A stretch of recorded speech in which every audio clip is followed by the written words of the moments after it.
Hello, my name is Ed Baker, and today I'm thrilled to be talking with my very good friend and colleague, Gene Matthews, about a topic of great public health interest, crafting richer messages in a turbulent political environment. Gene served for over 25 years as CDC's chief counsel, and then following that has moved to the University of North Carolina in Chapel Hill, where he directs a regional public health law program sponsored by the Robert Wood Johnson Foundation. And today we'll be talking about a couple of articles that he and I and others have worked on for the Journal of Public Health Practice and Management on this topic. And Gene, thank you for being with me today, and thanks for talking about all this. I'm glad to be here, Ed. Well, let's start, if we could, with just the conceptual framework here that's presented in the writing materials, the articles that I've alluded to. The thesis here is that liberal public health folks tend to speak in a certain way based on moral foundations theory, which Jonathan Haidt in his book talked about. And conservatives have a different range of moral foundations, so to speak, that then lead to a certain conservative advantage, as you point out and others point out.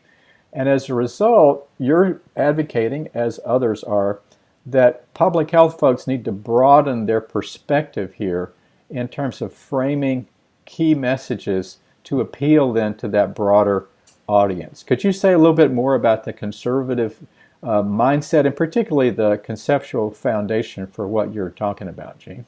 Sure. Haidt sort of in a 2012 book started the field of moral foundations theory. And what he found is a striking difference in the U.S., that U.S. liberals to favor first three of those moral values, care, liberty, and fairness, whereas conservatives resonate to those first three, care, liberty, and fairness, but they also resonate to the second three, loyalty, authority, and sanctity, which liberals don't resonate as well to. So when we in public health speak in our messaging on vaccinations or obesity or drug prevention or whatever, we speak in the tongues of doctrinal liberals using those first three values. And in doing so, we run the risk of our public health messages missing half of the U.S. population that resonate more to the second three, the quote conservative flavored values of loyalty, authority, and sanctity. So we need to be thinking about all six when we construct our messages and how we present ourselves to the population. You know, you've shared with me, just hearing that, a specific example. I think folks would appreciate hearing a little bit more about how this plays out in the real world, so to speak. There's an excellent example in North Carolina of the needle exchange issue and how framing this conversation in a broader way, as you pointed out, really made a difference and led to legislation being passed. Could you help us understand how this played out in the real world there in North Carolina? Sure. So for many years, for like a decade, the sort of traditional advocate we had a harm reduction coalition, which included public health and mental health and community coalitions and drug prevention people, trying to get legislation passed to move into the 21st century on drug prevention and needle exchange and a lot of issues. And we were speaking in the tongues of sort of liberal doctrine, and our spokespersons were traditional public health libs. And so over time, we expanded our harm reduction coalition, and we expanded our range of values that we were talking about, and we brought in particularly law enforcement as the face, and we framed our messages to touch on all six values in order to have some success. So part of that, it sounds like, was getting so-called non-traditional partners involved, like law enforcement, but also knowing how to communicate using a broader range of values is what I'm hearing you say. Yeah. And in the articles, one particularly helpful part, I thought, were some specific tips that you provided that really get to what you would advise public health folks to be thinking about, particularly when conversing with people that just don't see things the same way they do, such as avoiding self-righteousness, seeking out areas of empathy, cultivating personal relationships. Give us a few practical tips, if you would, on how people might want to approach this, particularly with people that just don't see things the same way they do. Yeah, and it really is the concept of always be on the lookout for an unexpected validator. They are pure gold when you're in an advocacy situation. An unexpected validator is someone who agrees with you on that particular issue, but you may not share the same views on politics or social issues or whatever. But they're interested in needle exchange. So what we did here, we found law enforcement resonated to this. They were concerned about the drug abuse issue. They had concluded that they were not going to be able to arrest their way out of the drug problem. And so we started looking for the law enforcement community, the Sheriff's Association, the Highway Patrol, and let them be the face of the Harm Reduction Coalition, talking about this to conservative members of the legislature to say, we need this to keep our law enforcement officers safe. And they also could talk about the other values of sanctity. That's a straight authority figure. That public health has that value as well, but it worked. We got it over the line. We actually got 2 laws enacted, one in 2014 and one in 2016.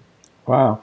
So these unexpected validators are important in part because they almost speak a different language. They're more comfortable with some of these other values that you're just talking about, and they have real credibility in terms of the audience. The other point that's made, I'd like you to elaborate on this particularly, is this notion of looking deeper and going local. It's developing community insight. And I think the example you gave is really a perfect example of that. Could you say a little bit more about practical things that people can do to develop community insight and to do, as you suggest, thinking, really looking deeper and going local? What would you suggest people do?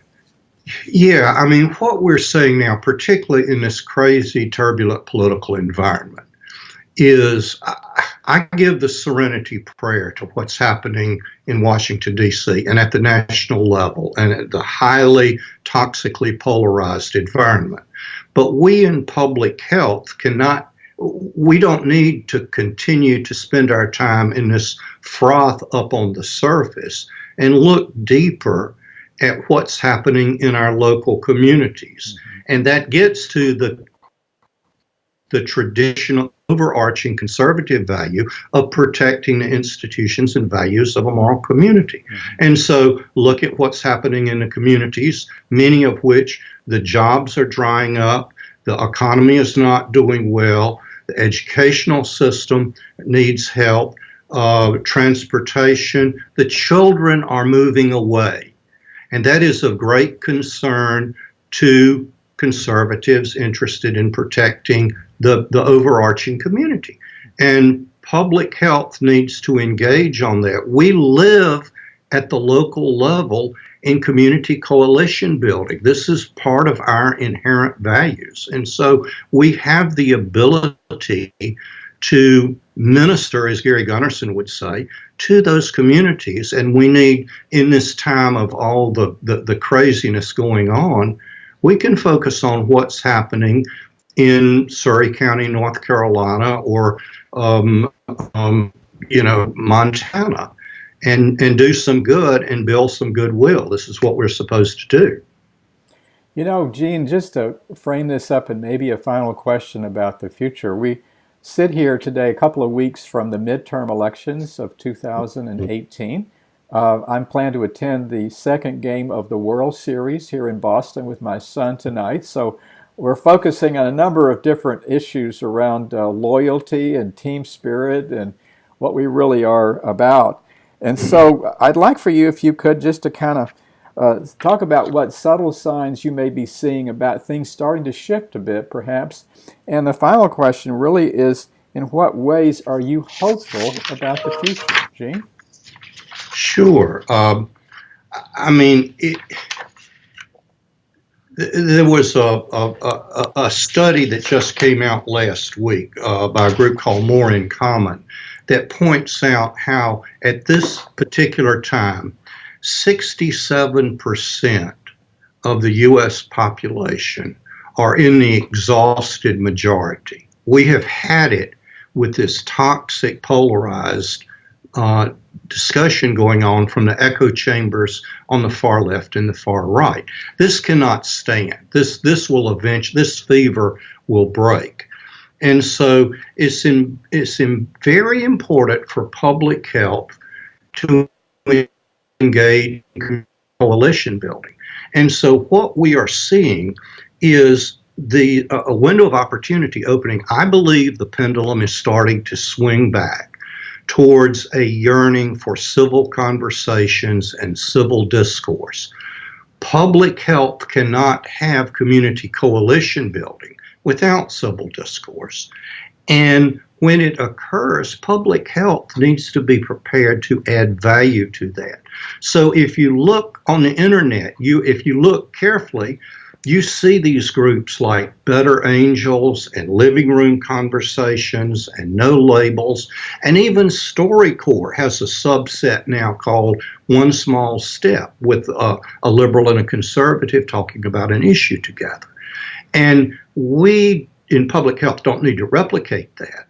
But when those civil conversations are starting to emerge, our leadership needs to be prepared to step into that, because we can pull off the shelf anything in our public health inventory regarding education or transportation or opioids or obesity or whatever to minister to that. So get Reverend Gary Gunnarsson on our paper is now saying to public health, do not despair. We are in the right place at the right time with the right tool set. We in public health resonate intuitively to those other conservative values of loyalty, authority, and sanctity. We're loyal to our communities. We have the authority to quarantine you. And with respect to sanctity, while everyone else runs from the fire, public health is running towards Ebola. We do this. So we have the skills, the time is right, and I think we just need to be clear-eyed and keep right on moving what we're doing, but think about how to position ourselves to be trusted to all of our communities, not just 50%. Gene, that's a wonderful summary and a wonderful call to action. Thanks so much for talking with me this morning. It's been great talking with you and great working on this with you together. I look forward to doing more on this. Thank you very much. Take care. Bye-bye. Bye-bye.